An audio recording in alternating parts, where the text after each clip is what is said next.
cey wuré ba dem na këng waxi mag dem na naataali loo ay doon jaay tey mu lamb looy bañ mu yegg si rek bu ko jàppal bés jeudi le 13 bii le première audition wu Farba Ngom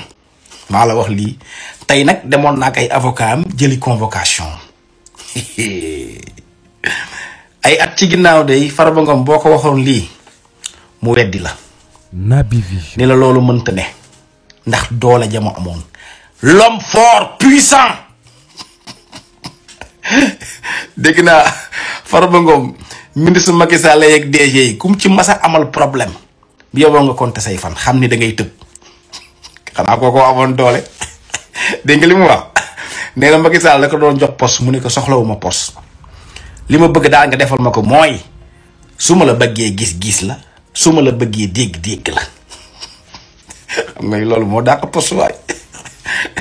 bàyyi SN Mesere mii nekk Solution TV saay-saay boobu tey régime bii fi nekk su ko woowoon ni ko Assane dana la bëgg a jox poste danaan déedéet bëgguma loolu man naa nekk waayu ministre yeeg DG yi rek su ma leen bëggee gis-gis leen su ma leen bëgg dégg-dégg leen xam nga poste sax poste dafay tënk nit ki day tax nit ki dootul am jot am benn genre responsabilité bu gàllu ci kawam ak yooyu te xam nga te lële bu ko amee bëgg leen gis ak dégg ak yooyu ma poste bee yem rek xam nga bële sax mooy ëpp kaañ Farba ah jeudi la de incha allahu rabbi tey nag ma wax dëgg yàlla gis naa ko moom dem ak avocat mi yaru na lool gis naa Farba yaru bi avocat yi waxee ba pare sax journaliste bi doo ko wax mu ne man kay waxuma dem leen déglu daal man kay waxuma te ku xam Farba Ngom xam ne da daan wax tey nag nee na waxul da daan wax naan jël naa Naby Vision xam nga loolu sax garaawul xam nga bi mu ne jël naa ay social fan ni ah mu ne maa la ko wax man maa la ko wax bee pare yi xam nga dafa tàmm loolu même ci conférence de presse bi sax am na fu mu waxee public bi wax mu ni maa la ko wax ah Farba nag wax dëgg yàlla dañuy mbalak nii rek mais ñu ngi lay ñaanal tamit comme tout Sénégalais rek yàlla defal la jàmm ndax prison moom doo ko yéen ak kenn wax dëgg yàlla yow nag am nga temps may nan la temps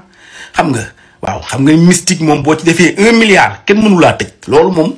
waaw te yow xam nga si cumukaay ëmm seen nga nekkoon xam nga fu ruq yu baax yi fu ñuy defee ay mystique ak yooyu waaw rawatina nga def ci milliard waaye loolu ban juge moo la mën a tëj yow ci Farba ah léegi bonne chance rek. joxe hélas. gars yi Farba Ngom nee na day góorgóorlu nee na day wane njàmbaar nee na jëli na convocation moo ko jëlal boppam très bien nee na tamit dénk na boppam sëriñ yi nañ ko ñaanal sëriñu Fuuta yi ak sëriñ yëpp nee na nañ ko ñaanal wante dafa xamul nguur gis ngeen dafa Farba Ngom xamul nguur gis nga nguur ak président ak njiit fi yàlla tibbalee wàlli wi fa la leen tibbale gis nga nguur mën ngay wàccee ay 1000 kaamil soo ko su dee tooñu la maali faro laajal Abdou Diouf Abdou Diouf luñ ko fi jàngalul baxaa lu nekk lañ jàngal Abdou Diouf jamonoom pour mu wàcc Abdou Diouf def na 19 ans nekk président de la République 1981 ba 2000 amul luñ ko jàngalul amul lu ko Moustarchidine deful amul luñ ko jàngalul baxaa lu nekk ay ci ay stade ay ñaan taxul dafa toog ba sonn dem yoonam gis ngeen ay ñoom Farba Ngom yi ñuy def ay ay fas yu ñuul ay nag bu ñuul indi sacrifice gis leen xool leen làmb ja affaire yi bu leen sonn xool làmb ji ki jëloon nag teg ko di ko rendi def ci sàngara xëpp ci bière door ko rendi parce que sarax boobu lañ ko digaloon mooy dafa dem ci làmb ja ñu daanal ko gis ngeen Farba Ngom day góorgóorlu mais bàyyi leen ko ba mu yegg kaso dafa laajul Karim Wade ak njiit yoo xam ne xamuñu lan mooy kaso moom Farba Ngom bàyyi leen ko ba yoon teg ci moom loxo ngeen xool. gars yi Farba Ngom xamul luy kaso. gis ngeen borom ñi yàlla dénk koom-koom ak daraja ak xaalis ak noflaay xamuñu kaso xam nga ñan ñoo xam kaso nga xam ne faalewuñ dara mooy baadoo la ak koo xam ne àdduna yittelu ko mooy ñi nga xam ne dañoo dëddu àdduna mooy comme genre Ousmane Sonko ay Bassirou Diomaye Faye gis nga tëj nañ leen ci kaso ay yoon ñu nekk fa di mel ne ku nekk seen kër gis ngeen borom alal yi laajal Karim Wade bañ ko ne su la Macky Sall day demal Macky Sall tëj la pour nga Sénégal yëpp nga wone ne jàmbaar nga góor nga bañ ko tëjee tuuti bañ ko tëjee as tuut dafa yuuxu. Naby Vision. dafa yuuxoo yaayam ne ko génne leen ma fii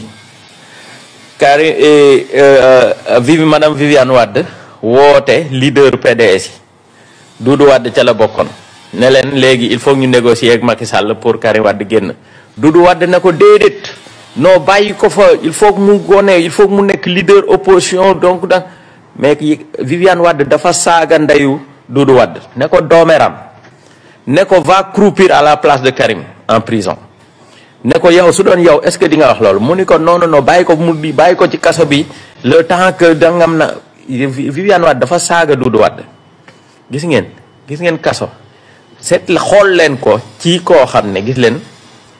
maanaam ku ñu pine comme élève primaire bu ñu pine ci coin classe bi ne ko demal fële maître bi du ko dóor du ko def dara da ko na pine rek teg ko ci wet day dem bay foog ay xeer day mel ne kuy waaj a dof xool leen ko bi ngeen nekkee xale sa yaay wala sa papa su la pinee fenn su la pinee au début da ngay ñëw dara nga ni waa pine bi moo ma gënal dóor mais gis na soo fa toogee 1 heure de temps 2 heures de temps waxoo kenn nga beru yow dong da ngay commencé nag di jooy yow ci sa bopp ngay jooy wala nga jooy ba nelaw. Naby Vision. loolu mooy dal gars yi kaso gis ngeen ay Farba yi suñu leen tëjee giseen ñoom ñooy woote wàllu gis ngeen jàmbaar yi ngand bi ñuy ngand bàyyi leen ba ci wait and see Farba. Bonjour à tous. di def benn critique constructive concernant l'appareil judiciaire ñun ñu jàpp ne il y a un manque de communication ci procédure reddition des comptes bi ñu nekk nii te ñu jàpp ni c'est un point très important parce que cette reddition des comptes c'est l'une des plus grandes attentes de la majorité de la population sénégalaise moo am dossier yu bëri yoo xamante ne nit ñi dégg nañ ko ci ay rapport yu ñu publier des corps de contrôle ñu ci xaar justice bi di ci def liggéeyam. Il y a beaucoup d'actions qui ont été entreprises par la justice sénégalaise mais par contre il n'y a pas eu une communication entourant cette procédure te mu nekk un problème boo xamante ni day indi un problème de perception entre l'action judiciaire et la population sénégalaise ñoom entendement ak xaar bi ñuy xaar ci action judiciaire boobu parce que bonne gouvernance bokk na ci li tax ñu fal nguur gi falu bonne gouvernance tamit bokk na ci li tax nguur gi fi jóge woon wàcc parce que justement on décriait cette mauvaise gestion des affaires publiques ba tey jii nit ñi di ci xaar yenn résultats yi donc jàpp nañ ni quand il y a des actions qui sont entreprises par la justice war nañu di génn di communiquer ak sénégalais pour ñu xam rapport yooyu ak dossier yooyu fu ci justice bi toll